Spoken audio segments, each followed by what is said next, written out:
Bismillahirrahmanirrahim. Assalamualaikum warahmatullahi wabarakatuh.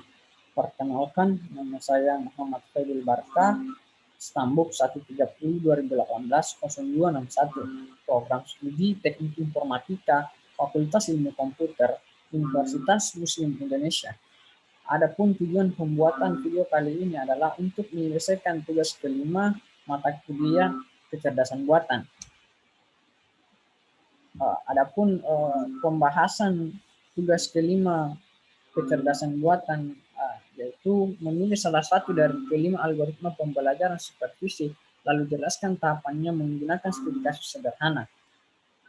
Adapun algoritma pembelajaran yang saya pilih adalah algoritma pembelajaran backpropagation. Pembahasan yang pertama adalah apa itu metode backpropagation. Metode backpropagation adalah metode penurunan gradien untuk meminimalkan potensi error keluaran. Ada 3 tahap yang harus dilakukan dalam pelatihan jaringan, yaitu tahap perambatan maju atau forward propagation, yang kedua tahap perambatan balik, dan yang ketiga tahap perubahan bobot dan bias. Arsitektur jaringan ini terdiri dari input layer, hidden layer, dan output layer. Adapun studi kasus yang saya ambil adalah analisa estimasi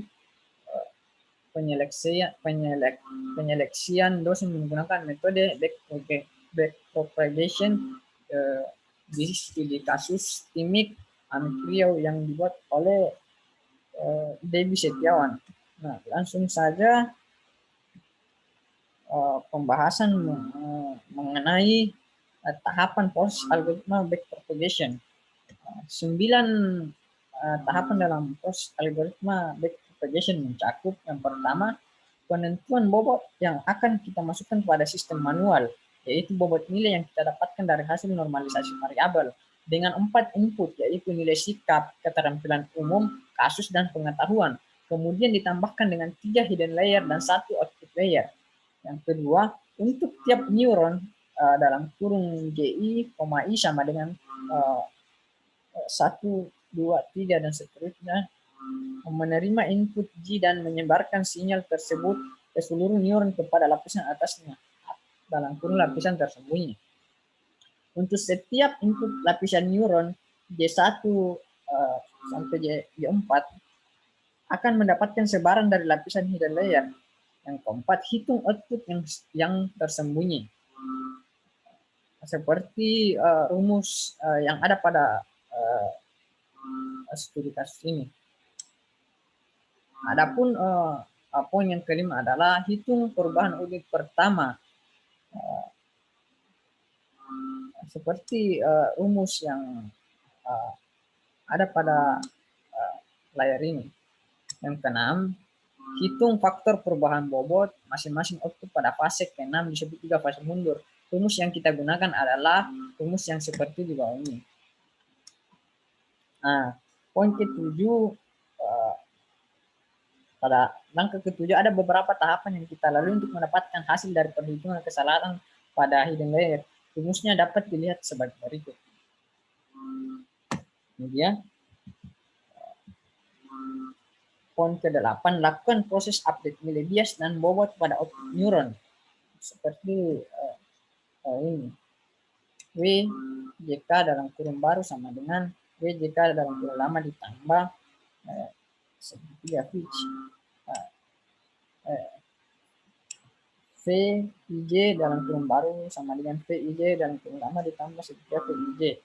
Nah, yang ke-9, menguji apakah kondisi berhenti sudah terpenuhi. Kondisi berhenti ini terpenuhi jika nilai kesalahan yang dihasilkan lebih kecil dari nilai kesalahan dan pola pelatihan sebelumnya. Metode backpropagation pada proses estimasi. Salah satu bidang di mana jaringan syarat tiruan dapat salah satu bidang di mana jaringan syarat tiruan dapat diaplikasikan dengan baik adalah dalam bidang peramalan atau forecasting, atau disebut juga dengan prediksi. Metode backpropagation dapat digunakan untuk melakukan peramalan maupun kasus yang dimiliki data. Metode backpropagation dapat digunakan untuk melakukan peramalan maupun kasus yang memiliki data masa lalu. Dan dengan menggunakan metode backpropagation, target output yang diinginkan lebih mendekati ketepatan dan melakukan pengujian karena terjadi penyesuaian nilai bobot dan bias yang semakin baik dalam proses pelatihan. Mungkin ini yang dapat saya sampaikan. Kurang dan lebihnya mohon dimaafkan. Billahi taufiq wal hidayah. Wassalamualaikum warahmatullahi wabarakatuh.